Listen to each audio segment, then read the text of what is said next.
Aku pernah berpikir bahwa cinta sejati hanyalah khayalan dalam noel-noel murahan, sampai hari itu ketika aku melihat mata dinginnya memandangku seolah aku adalah musuh terburuknya. Aku, seorang pria gay yang selalu menyembunyikan diriku di balik senyum ramah, tiba-tiba menjadi pengasuh anak perempuannya yang berusia 6 tahun, dan gadis kecil itu langsung memanggilku Papa Baru dengan tawa polos yang menghancurkan hatiku. Bagaimana bisa aku bertahan di rumah itu, di mana ayahnya, seorang duda kaya raya yang dingin seperti es, tampak siap mengusirku kapan saja, sementara hatiku mulai tergoda oleh rahasia yang tak pernah kubicarakan. Aku tiba di rumah besar di kawasan elite Jakarta Selatan itu dengan hati berdebar. Namaku Adi, usia 28 tahun, dan aku baru saja kehilangan pekerjaan sebagai guru taman kanak-kanak karena sekolah tutup akibat pandemi yang masih menghantui. Tawaran ini datang tiba-tiba dari agen pengasuh, mengasuh seorang anak perempuan bernama Lila, putri tunggal dari seorang pengusaha sukses bernama Budi Santoso. Dia duda, dingin, tapi bayarannya besar, kata agen itu. Aku menerima karena aku butuh uang untuk biaya pengobatan ibuku di kampung. Tapi saat pintu dibuka, Budi berdiri di sana dengan setelan rapi, mata tajam seperti pisau, dan suara datar, "Jangan terlalu dekat dengan anakku. Lakukan tugasmu saja." Lila langsung melompat ke pelukanku saat aku masuk. "Kamu papa baru."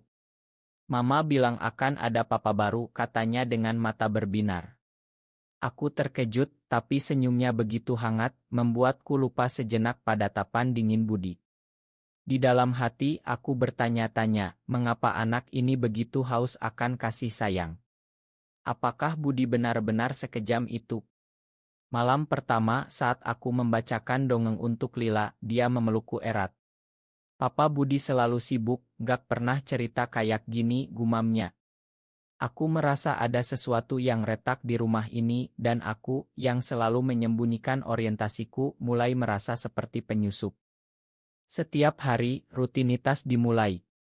Aku mengantar Lila ke sekolah internasional, memasak nasi goreng auritnya dengan bumbu khas Jawa yang kubawa dari kampung, dan bermain di taman belakang rumah. Budi jarang di rumah, dia pulang larut malam, hanya menyapa singkat. Tapi suatu sore, saat hujan deras mengguyur Jakarta, aku melihatnya berdiri di jendela, memandang Lila yang tertidur di pangkuanku. "Kenapa kamu begitu mudah dekat dengannya?" tanyanya tiba-tiba, suara rendah tapi penuh kecurigaan. Aku menjawab pelan karena dia butuh seseorang yang peduli. Dia mendengus, tapi matanya seolah menyimpan rahasia. Di dalam diriku ada gejolak, apakah aku mulai memperhatikannya lebih dari sekadar bos? Konflik pertama muncul saat Lila sakit demam. Aku panik, menelepon Budi yang sedang rapat. "Datanglah, dia butuh ayahnya," kataku hampir berteriak. Dia datang, tapi bukannya berterima kasih, dia malah marah. "Kamu bukan keluargaku. Jangan ikut campur." Bentakannya membuatku terluka, tapi saat aku hendak pergi, Lila menangis memanggilku. "Papa Adi, jangan pergi." Aku tinggal, tapi malam itu aku bergumam pada diri sendiri, mengapa hatiku sakit seperti ini? Apakah karena Lila, atau karena Budi yang mulai membuatku bingung dengan sikapnya yang dingin tapi kadang lembut? Waktu berlalu, dan aku mulai melihat celah di balik dinginnya Budi. Suatu malam, saat Lila tidur, dia duduk di ruang tamu dengan segelas kopi tubruk. "Istriku meninggal 2 tahun lalu karena kecelakaan," katanya tiba-tiba. Aku duduk di seberang, mendengar ceritanya tentang bagaimana dia menutup hati untuk melindungi Lila. "Aku takut kehilangan lagi," gumamnya. Hatiku bergetar, aku ingin bilang bahwa aku mengerti rasa sakit itu karena aku pernah dicampakkan oleh keluarga karena orientasiku. Tapi aku diam, hanya memandangnya dengan empati. Di dalam hati aku berpikir, apakah ini awal dari sesuatu yang lebih? Lila semakin dekat denganku. Dia menggambar kami bertiga sebagai keluarga, dan saat Budi melihatnya, wajahnya memucat. "Jangan ajari dia hal-hal aneh," katanya dingin. Aku merasa ditampar, apakah dia tahu tentangku? Malam itu aku menangis sendirian di kamar tamu, mempertanyakan pilihan hidupku. Mengapa aku selalu jatuh pada orang yang tak bisa kucinta secara terbuka? Tapi esoknya, Budi meminta maaf secara tak langsung dengan membawa pulang es krim Aurit Lila. Andai saja dia tahu, itu juga Auritku. Hubungan kami mulai mencair. Saat Estial Hari Kemerdekaan di Jakarta, aku mengajak Lila ke Monas, dan Budi ikut. Di tengah kembang api, Lila memegang tangan kami berdua. "Kita keluarga sekarang," katanya. Budi tersenyum tipis, dan matanya bertemu denganku. Ada getar di sana, sesuatu yang membuat hatiku berdegup kencang. Di dalam diriku ada suara yang berbisik, "Jangan jatuh cinta, Adi. Dia lurus dan kamu akan hancur lagi." Tapi cinta tak mendengar peringatan. Suatu hari, saat Lila tidur siang, Budi dan aku berbicara panjang tentang masa lalu. Aku cerita tentang keluargaku di Yogyakarta yang menolakku. "Aku gay dan itu membuatku kesepian," kataku berani. Dia terdiam tapi tak marah. "Aku tak peduli itu," jawabnya pelan. Hatiku melayang, apakah ini harapan? Kami mulai menghabiskan waktu bersama, berbagi cerita tentang budaya Indonesia, dari wayang hingga sate ayam. Konflik datang lagi saat mantan rekan bisnis Budi datang. Pria itu bernama Rian tampak akrab sekali. Aku cemburu melihat mereka tertawa bersama. "Dia teman lama," kata Budi. Tapi di dalam hati aku ragu. Lila juga merasakannya. "Papa Budi suka sama Om Rian?" tanyanya polos. Aku tersenyum pahit, tapi gejolak dalam diriku semakin besar. Apakah aku hanya pengganti sementara? Malam itu aku konfrontasi Budi. "Apa aku hanya pengasuh bagimu?" tanyaku dengan suara gemetar. Dia memandangku lama, lalu mendekat. "Lebih dari itu," gumamnya. Tapi tak ada ciuman, hanya pelukan hangat yang membuatku merasa aman untuk pertama kalinya. Di dalam hati aku berdoa, semoga ini nyata. Waktu berlalu dan kami mulai seperti keluarga. Aku memasak rendang untuk ulang tahun Lila, dan Budi memuji. Tapi ada bayang-bayang masyarakat Indonesia yang konservatif. Aku takut jika orang tahu. "Kita harus hati-hati," kataku. Budi mengangguk, tapi matanya penuh janji. Suatu sore, Lila jatuh dari sepeda. Aku panik membawanya ke rumah sakit. Budi datang dan di sana, dia memegang tanganku di depan dokter. "Terima kasih telah menjadi bagian dari kami," katanya. Hatiku penuh, ini lebih dari mimpi. Tapi keraguan tetap ada. Aku bertanya pada diri sendiri, apakah Budi benar-benar mencintaiku atau hanya karena Lila? Jawabannya datang saat kami piknik di pantai Ancol. Di bawah matahari terbenam, Budi berkata, "Aku mencintaimu, Adi. Bukan karena Lila, tapi karena kamu membuatku hidup lagi." Air mataku menetes, akhirnya aku menemukan rumah. Aku tak pernah menyangka bahwa kebahagiaan bisa begitu rapuh, seperti gelas kaca yang jatuh di lantai marmer rumah besar itu. Saat Budi mengakui perasaannya, hatiku meluap, tapi di balik senyum, ada ketakutan yang menggerogoti, bagaimana jika masa lalunya kembali dan menghancurkan segalanya. Dan benar, Rian muncul lagi, dengan senyum licik yang membuatku gelisah, seolah dia tahu rahasiaku dan siap menggunakannya untuk merebut Budi kembali. Hari-hari berikutnya, Rian sering datang ke rumah dengan alasan bisnis. Aku melihat bagaimana Budi tertawa lepas dengannya, sesuatu yang jarang kulihat saat bersamaku. Di dalam hati aku bertanya-tanya, apakah aku hanya pelarian dari kesedihannya? Lila merasakan ketegangan itu. "Kenapa Papa Adi sedih?" tanyanya sambil memelukku. Aku tersenyum paksa, tapi malam itu aku bergumam sendirian, mengapa cinta selalu datang dengan duri. Konfrontasi pertama terjadi saat makan malam. Rian ikut dan dia berkata santai, "Budi, ingat dulu kita pernah dekat sekali." Budi tertawa, tapi aku merasa ditusuk. Setelah Rian pergi, aku meledak, "Apa dia mantanmu?" Budi terkejut. Bukan hanya teman. Tapi matanya menghindar. Di dalam diriku ada suara yang berteriak, jangan percaya, Adi. Kamu pernah dikhianati sebelumnya. Esoknya, Lila ulang tahun. Aku menyiapkan pesta kecil dengan kue klepon dan balon. Budi tampak bahagia, tapi Rian datang lagi membawa hadiah mahal. Lila senang, tapi aku merasa seperti orang asing. Malam itu, saat Lila tidur, Budi mendekat. Jangan cemburu, katanya lembut. Aku ingin percaya, tapi hati ini sudah retak. Keraguan semakin dalam saat aku menemukan Oto lama di laci Budi. Dia dan Rian berpelukan di Bali, tampak bahagia. Hatiku hancur, apakah Budi pernah mencintai pria sebelumnya? Mengapa dia tak bilang? Aku konfrontasi lagi, siapa Rian sebenarnya? Budi menghela napas. Dia teman dekat saat kuliah. Kami pernah mencoba. Pengakuan itu seperti pisau, aku merasa dikhianati. Kenapa kamu bohong, jeritku dalam hati meski mulutku diam. Aku mulai menjauh. Saat mengasuh Lila, aku lebih pendiam. Dia merasakannya, Papa Adi marah sama Papa Budi. Aku peluk dia, tapi air mata hampir jatuh. Di dalam diriku konflik bergolak, aku mencintai Budi tapi takut kehilangan. Apakah aku harus pergi sebelum hancur? Budi menyadari perubahanku. Suatu malam dia menarikku ke teras. Apa yang salah, tanyanya. Aku cerita tentang Oto itu. Dia terdiam lalu berkata, itu masa lalu. Rian ingin kembali tapi aku memilihmu. Hatiku bergetar, apakah ini kebenaran? Tapi Rian menelepon saat itu dan Budi menjawab dengan suara hangat. Cemburuku meledak. Puncaknya saat rapat bisnis di rumah.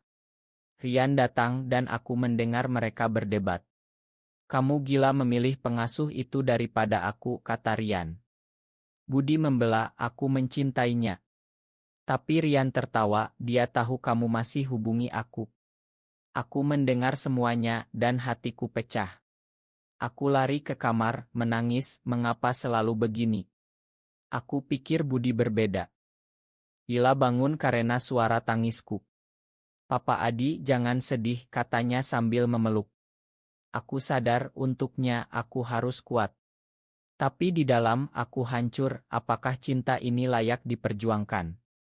Budi masuk, meminta maaf. Rian bohong. Aku sudah putus hubungan. Aku ingin percaya, tapi luka terlalu dalam. Kami berpelukan tapi ada dinding di antara kami.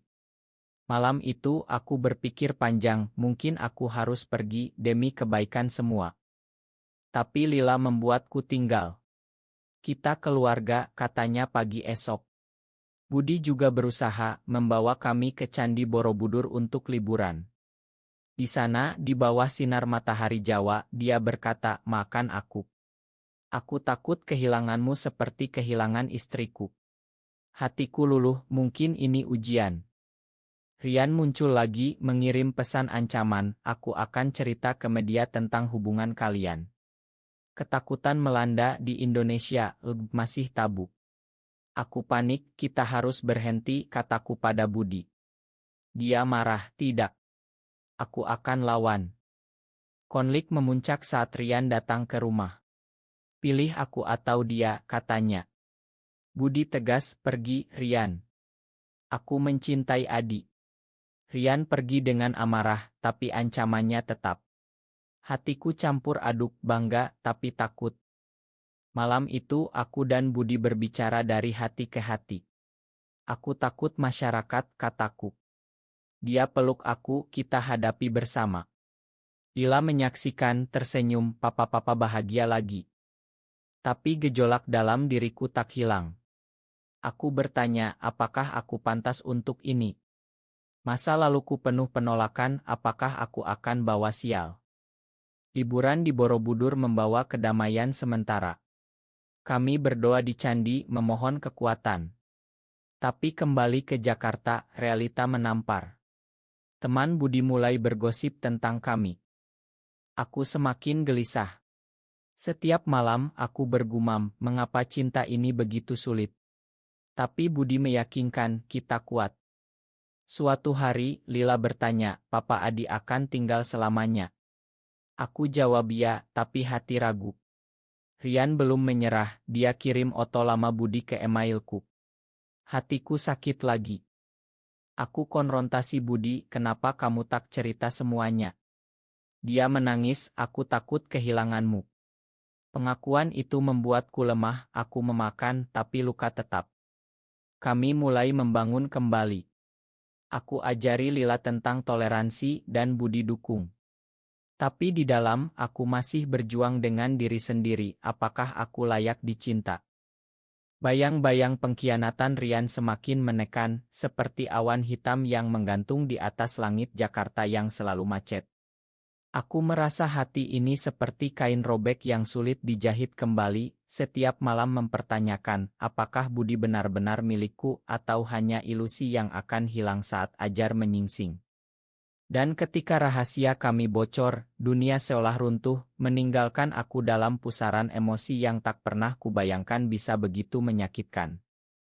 Rian tak berhenti. Dia kirim pesan anonim ke rekan bisnis Budi mengungkap hubungan kami. Pengusaha sukses dengan pengasuh gay, begitu judul gosip di media sosial. Budi marah besar, tapi aku lebih takut. Ini akhir kita, gumamku sendirian di kamar, air mata mengalir. Lila merasakan dia datang memeluk, Papa Adi, kenapa nangis? Hatiku hancur melihat mata polosnya. Budi berusaha tenang. Aku akan tangani, katanya. Tapi di matahari terbenam itu, dia cerita tentang masa lalunya dengan Rian. Dia pernah mencintaiku, tapi aku tolak karena aku tak siap. Pengakuan itu seperti garam di luka, mengapa dia biarkan Rian dekat lagi. Di dalam diriku ada badai, cemburu, marah, dan cinta yang bercampur. Konflik memuncak saat keluarga Budi datang dari Surabaya. Ibunya, wanita konserati, mendengar gosip. Apa benar kamu dengan pria itu? Tanyanya tajam. Budi diam, tapi aku mendengar semuanya dari dapur. Hatiku berdegup kencang, apakah ini akhir? Aku ingin lari, tapi Lila menarik tanganku, jangan pergi, Papa. Malam itu pertengkaran hebat. Ibu Budi bilang, ini dosa. Pikirkan Lila. Budi membela, aku mencintai Adi. Ini hidupku. Aku terkejut, dia berani untukku. Tapi ibunya pergi dengan amarah, meninggalkan luka. Di kamar, Budi menangis di pelukanku, Ma, Adi. Hatiku meleleh, tapi gejolak dalam, apakah aku pantas bawa masalah ini? Gosip menyebar. Di sekolah Lila, orang tua bergunjing. Anak itu diasuh gay. Aku merasa seperti sampah. Malam-malam aku bergumam, mengapa Tuhan beri aku cinta yang dilarang. Tapi Budi tak menyerah, dia ajak aku ke masjid untuk berdoa. Allah mengerti hati kita, katanya. Aku ingin percaya. Rian muncul lagi di depan rumah. Kembalilah padaku, Budi. Dia hanya beban. Aku mendengar dan marah meledak. Pergi, jeritku. Rian tertawa, kamu tahu Budi pernah bilang mencintaiku. Itu pukulan telak. Aku lari ke taman, menangis, apakah semua bohong? Budi mengejar, itu dulu. Sekarang hanya kamu. Kami berpelukan di bawah hujan, tapi hati ini retak. Lila melihat dari jendela, mata sedih. Untuknya, aku bertahan. Esoknya, krisis bisnis Budi karena gosip. Rekan mundur. Ini salahku, kataku. Budi peluk aku, tidak, ini ujian kita. Tapi di dalam, aku merasa bersalah, apakah aku hancurkan hidupnya? Kami putuskan pindah sementara ke Bali untuk tenang. Di sana, di Pantai Kuta, kami bicara panjang. Budi cerita tentang istri almarhum, dia tahu aku biseksual, tapi kami bahagia. Pengakuan itu menyembuhkan sedikit, dia tak bohong sepenuhnya. Hatiku mulai memakan. Tapi Rian ikut ke Bali, menelepon, aku punya bukti video lama. Panik melanda. Serahkan pada polisi jika berani, kata Budi tegas. Aku takut di Indonesia ini bisa jadi masalah hukum. Malam itu aku hampir pergi. Aku tak ingin hancurkanmu, kataku pada Budi. Dia menangis, tanpamu aku sudah hancur. Lila bangun, papa-papa jangan bertengkar. Kami peluk bertiga, air mata bercampur. Kembali ke Jakarta, Budi konfrontasi Rian di KAI. Aku ikut, tersembunyi. Hentikan atau aku laporkan kamu atas pemerasan, kata Budi. Rian mundur, tapi ancam, kalian akan menyesal. Gejolak emosi semakin kuat. Setiap hari aku bertanya, apakah cinta ini layak? Tapi melihat Lila bahagia, aku tahu jawabannya. Ibu Budi menelepon, minta maaf, aku salah. Lila butuh kalian. Itu angin segar. Tapi luka tetap, masyarakat masih menilai. Suatu hari, Lila dibully di sekolah karena dua papa.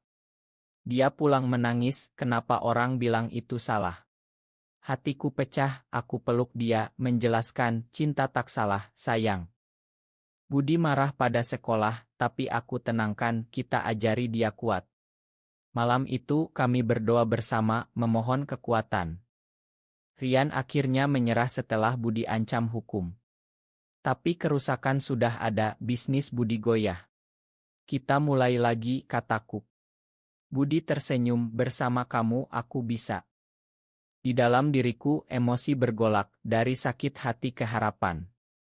Apakah ini akhir konflik? Tapi tak. Teman lama aku datang, mengingatkan masa lalu, kamu pernah dikhianati, jangan ulangi. Keraguan kembali. Malam-malam aku insomnia, mempertanyakan segalanya. Budi sadar, peluk aku di sini. Cinta kami semakin dalam, meski penuh luka. Lila menjadi perekat. Aku sayang dua papa, katanya. Hatiku penuh, mungkin ini takdir. Tapi gejolak tak hilang. Aku berpikir, apakah aku bisa bahagia di negara yang tak menerima? Sakit hati ini seperti badai tropis yang tak kunjung reda, menghantam jiwa dengan gelombang demi gelombang kesedihan yang membuatku hampir tenggelam. Setiap kali memandang Budi, aku melihat bayang pengkhianatan yang semakin dalam, dan pertanyaan yang menggerogoti, apakah aku hanya boneka dalam dramanya, atau benar-benar bagian dari hatinya yang retak. Ketika rahasia terbongkar sepenuhnya, aku merasa dunia menolakku, meninggalkan luka yang lebih dalam dari apapun yang pernah kurasakan. Gosip mencapai puncak saat artikel online muncul, pengusaha kaya dan pengasuh gay, skandal di elite Jakarta. Rian dibaliknya, tentu saja. Budi kehilangan kontrak besar, dan telepon berdering tanpa henti. Ini akhir, gumamku, air mata mengalir di kamar mandi.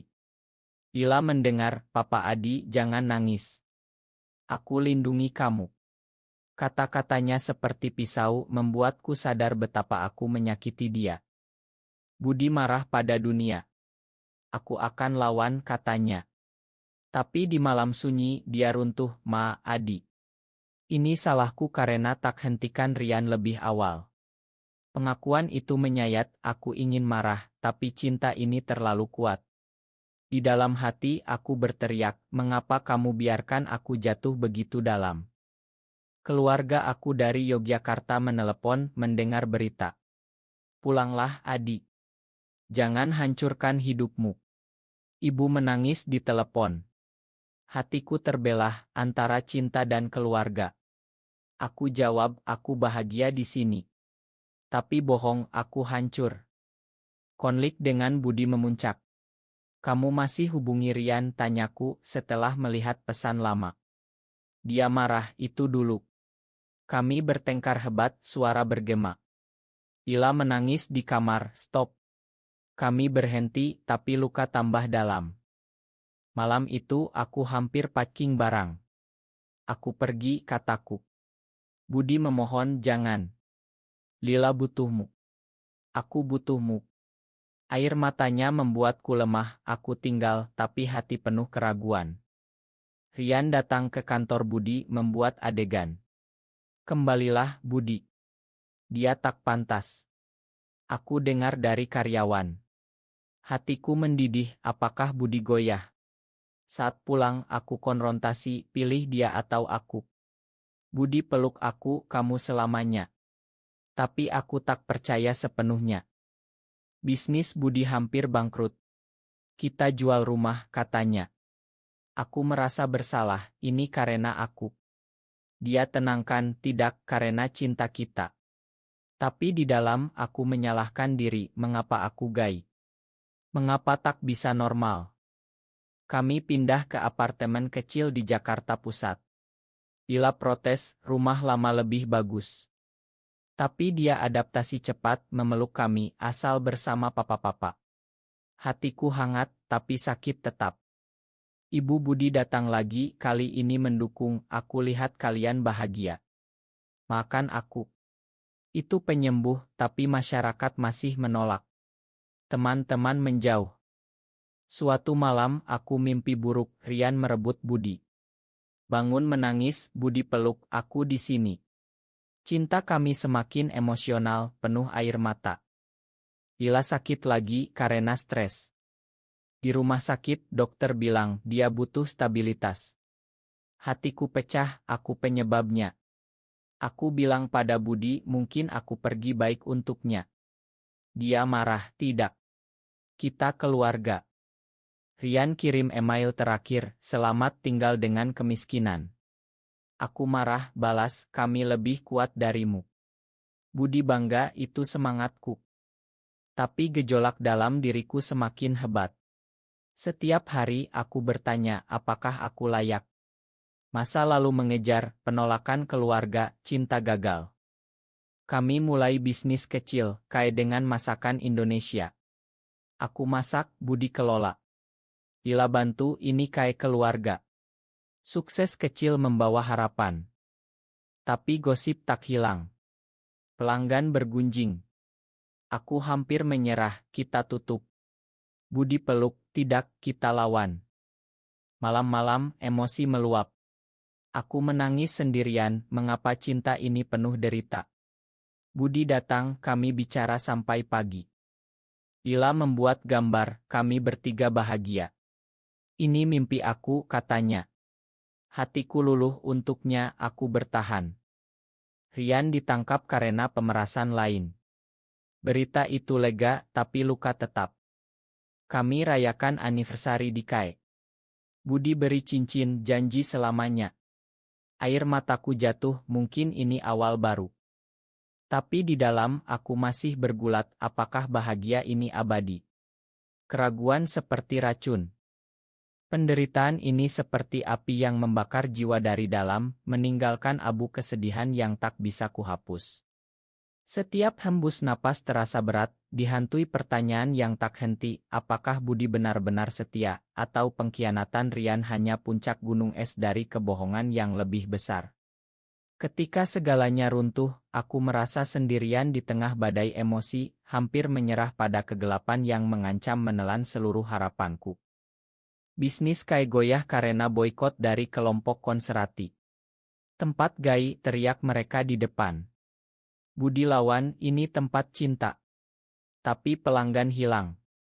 Hatiku hancur, ini akhir kita. Ila menangis, kayak aku hilang. Aku peluk dia, tapi dalam hati berteriak, mengapa dunia begitu kejam. Budi runtuh malam itu, aku gagal lindungi kalian. Air matanya seperti hujan, aku peluk, tapi luka kami tambah dalam. Di dalam diriku ada pusaran, cinta ini indah, tapi menyakitkan. Keluarga aku datang dari Yogyakarta, memohon pulang, di sini kamu aman. Ibu peluk aku, jangan derita lagi. Hatiku terbelah, aku ingin pergi, tapi lihat Budi dan Lila, aku tak bisa. Pertengkaran terhebat terjadi. Kamu bohong tentang Rian, jeritku. Budi balas, kamu tak percaya aku. Kami pisah kamar malam itu. Lila ketakutan, papa-papa bercerai. Kata itu seperti cambuk. Pagi esok aku hampir pergi. Tas sudah siap. Budi memohon jangan tinggalkan kami. Air mata kami bercampur, aku tinggal, tapi hati retak permanen. Rian bebas dan kirim ancaman baru, aku belum selesai. Panik melanda. Budi lapor polisi, tapi bukti kurang. Hatiku gelisah, apakah ini tak pernah berakhir? Kami tutup KAE, pindah ke Bandung untuk mulai baru. Di sana, dingin pegunungan seperti hati kami. Lila senang dengan alam, tapi aku merasa hilang. Apakah ini benar gumamku sendirian? Budi berusaha romantis, piknik di tangkuban perahu. Aku mencintaimu lebih dari apapun, katanya. Hatiku melunak, tapi keraguan tetap. Mantan aku menelepon kembali padaku, Adi. Dia tak pantas. Cemburu Budi meledak. Siapa dia, tanyanya. Aku cerita masa lalu, dan kami saling memakan, tapi luka tambah. Lila depresi, tak mau makan. Aku ingin rumah lama, katanya. Hatiku pecah, aku penyebab segalanya. Dokter bilang stres. Aku menangis, Ma, sayang. Budi dan aku bicara panjang, kita harus lebih kuat. Tapi di dalam, aku hancur, apakah aku egois? Rian ditemukan, ditangkap lagi. Lega, tapi trauma tetap. Kami kembali ke Jakarta, mulai kerja biasa. Budi jadi konsultan, aku guru priat.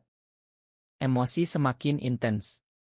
Setiap malam, aku mimpi kehilangan mereka. Bangun menangis, Budi peluk, aku tak pergi. Lila sembuh, tapi tanya, kenapa orang benci kita? Aku jelaskan dengan air mata, karena mereka tak paham cinta.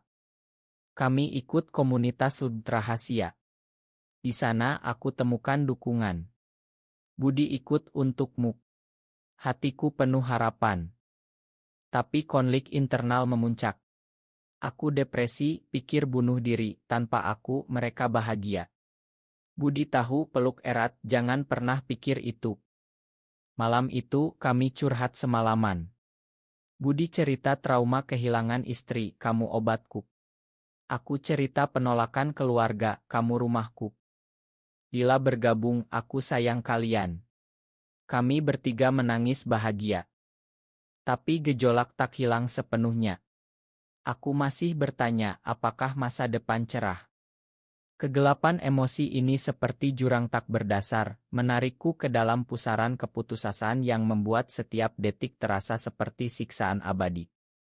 Pertanyaan yang menghantui semakin tajam, apakah semua pengorbanan ini sia-sia, atau hanya mimpi buruk yang akan bangunkan aku pada kenyataan yang lebih kejam?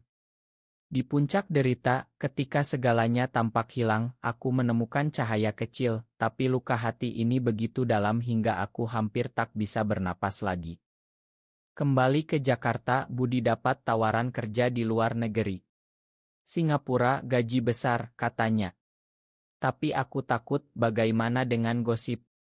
Dia peluk, kita mulai baru.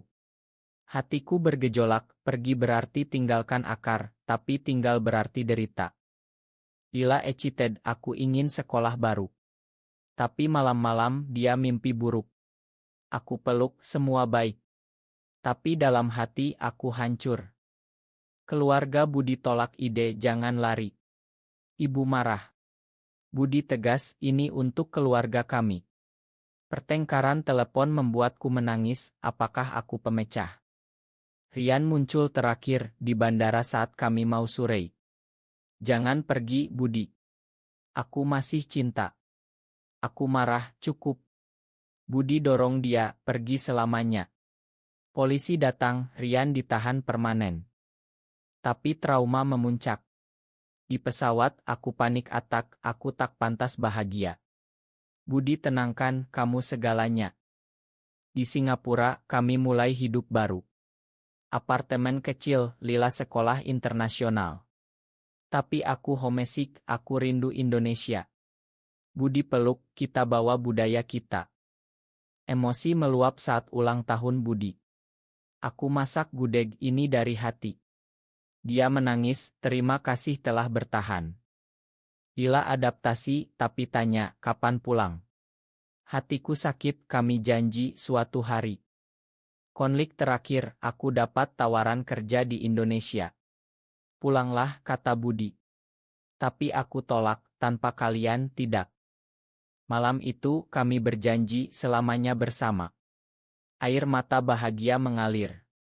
Kembali ke Indonesia setelah setahun, bisnis pulih. Masyarakat lebih terbuka. Kami hidup tenang, Lila tumbuh bahagia. Di akhir, aku sadar, cinta kami menang. Budi peluk, kamu ayah baru bagi Lila dan pasangan bagi aku. Hatiku penuh, ini personel, meski biceh, tapi penuh harapan.